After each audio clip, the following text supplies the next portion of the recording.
தென்னிந்தியாவின் ஒரு சிறிய கிராமத்தில் ராமு என்ற இளைஞர் வாழ்ந்தான். அவன் ஒரு தொழிலாளி. ஒரு நாள் ராமு தனது வேலைக்குச் சென்றபோது ஒரு பழைய, தூசி படர்ந்த மாளிகையை கண்டான். அது ஒரு அழகிய மாளிகை. ஆனால் அங்கு யாரும் செல்வதைத் தவிர்த்தனர். அந்த மாளிகை மிகப் பழமையானது. மக்கள் அந்த மாளிகையில் பேய்கள் வசிக்கின்றன என்று நம்பினர். ராமு இதை எல்லாம் நம்பாமல் ஒரு நாள் மாலை அந்த மாளிகைக்கு செல்ல முடிவெடுத்தான். மாளிகைக்குள் நுழைந்தவுடன் அவன் அந்த இடத்தின் மௌனத்தையும் குளிர்ச்சியையும் உணர்ந்தான். மாளிகை முழுவதும் இருண்டும் பொருட்கள் பழுத்தடைந்தும் இருந்தது. ராமு எதுவும் நினைக்காமல் உள் நுழைந்தான். மாளிகையின் நடுவில் ஒரு பழைய மந்திர எந்திரம் இருப்பதை கண்டான்.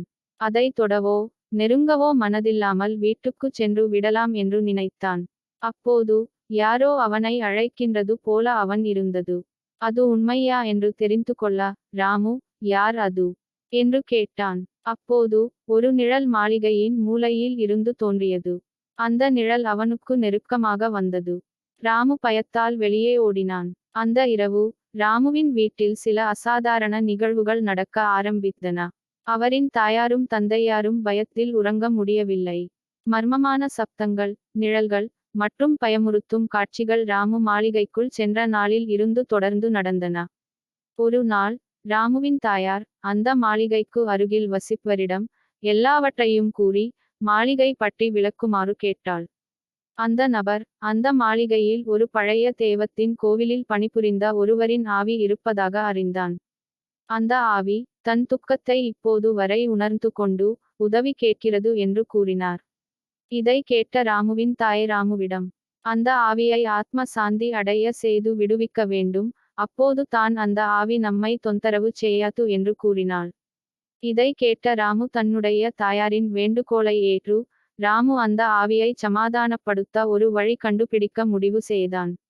கிராமத்தின் மூத்தவர்கள் ஒருவேளை அந்த ஆவியை சமாதானப்படுத்த பூர்வீக வழிபாட்டு முறைகளை செய்யலாம் என்று சொன்னார்கள். அந்த வழிபாட்டை செய்யும் போது ராமு மற்றும் அவன் குடும்பத்தினர் ஆவியின் துக்கமான கதையை கேட்டு தெரிந்து கொண்டனர். அந்த ஆவி தனது குடும்பத்தை ஒரு கெட்ட சக்தியில் பிடியில் மாட்டியதால் இழந்ததல்லது, அதனால் அதன் ஆன்மா அந்த துயரத்தை தாங்க முடியாமல் மாளிகையில் அடங்கியது.